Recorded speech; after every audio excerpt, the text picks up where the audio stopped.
bakaba ari abafana b'ikipe ya Rayon Sports nyuma yo kwegukana amanota atatu kuri uyu munsi wa gatandatu, aho batsindiye ikipe AS Kigali y'abadamu mu kwegukana amanota atatu ku bitego bibiri batsinze ikipe ya AS Kigali. Ngira ngo murabibona ko ari ibyishimo bikomeye nyuma y'uko ku munsi w'ejo aho twaretuwe n'ibyago bikomeye cyane tugatsindwa n'ikipe ya Gasogi.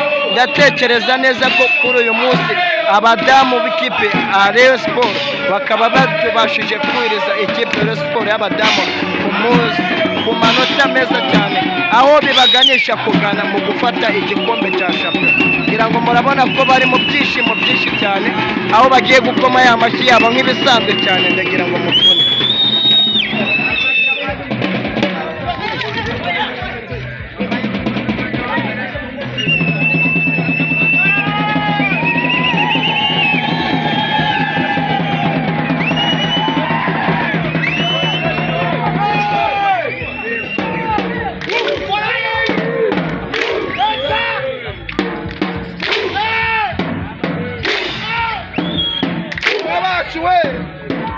abandi baratubeshya abahungu bacu intambwe bacu baba Messi.